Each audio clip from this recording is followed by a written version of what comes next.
Senior officials from the Ministry of Finance, led by the Minister Matia Kasaija and Permanent Secretary and Secretary to the Treasury Muhakanizi, finally appeared before the Parliamentary Committee on Commission Statutory Authorities and State Enterprises.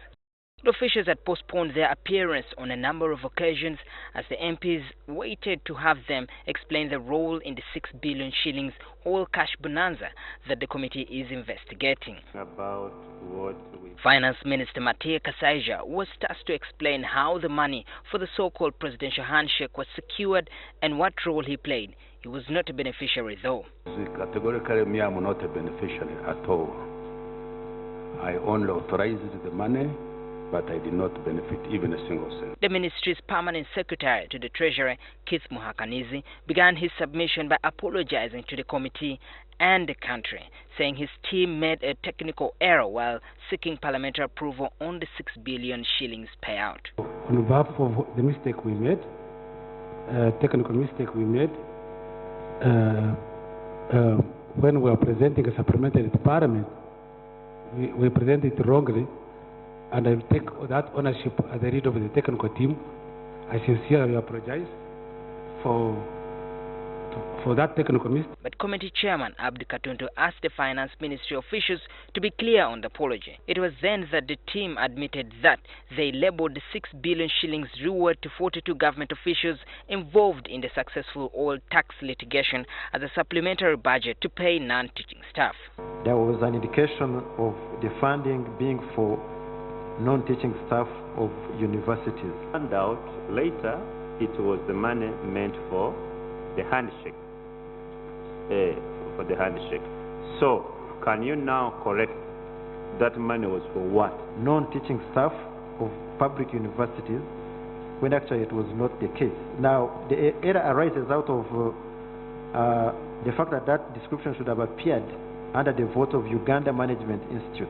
Muhakanizi then took many committee members by surprise when he said he received what he termed as little money in the oil cash bonanza for participating in the technical preparatory meetings for the oil cash cases. He took home over 67 million shillings. Let's proceed this way. Are you a beneficiary, and if so, how much?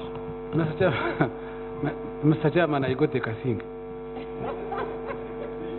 I got the casing, the handshake, from the President. The Secretary to the Treasury and the Minister then regretted the casual manner in which they handled the oil tax reward in violation of the regulations for handling public funds. In the past, we would have a lot of meetings, but we would not take minutes and we would not sign them. And that lesson we have learned. That request was put to the Minister. You have not answered that question.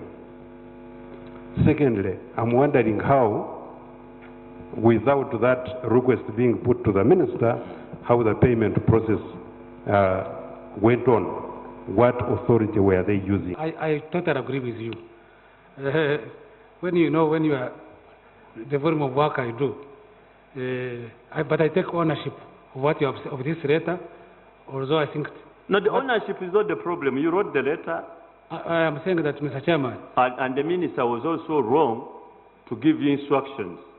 Yeah, I agree. Mr. Chairman. You were also wrong. Yes. To give him instruction, because you are absconding from your responsibility. That's why we're asking him. No, that's okay. The law says you should give authority. Why did you give instruction to your PS?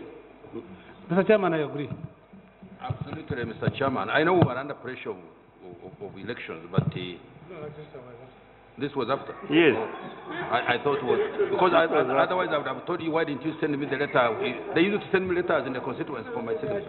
So we really accept the mistake. The Minister and his Permanent Secretary then played a blame game as each other shifted responsibility for the mess on others, including Commissioner General of Uganda Revenue Authority, Maurice Ochol, who was the accounting officer for the 6 billion shillings. I don't know whether the Commissioner General got permission from me before she could expend money, or she did not.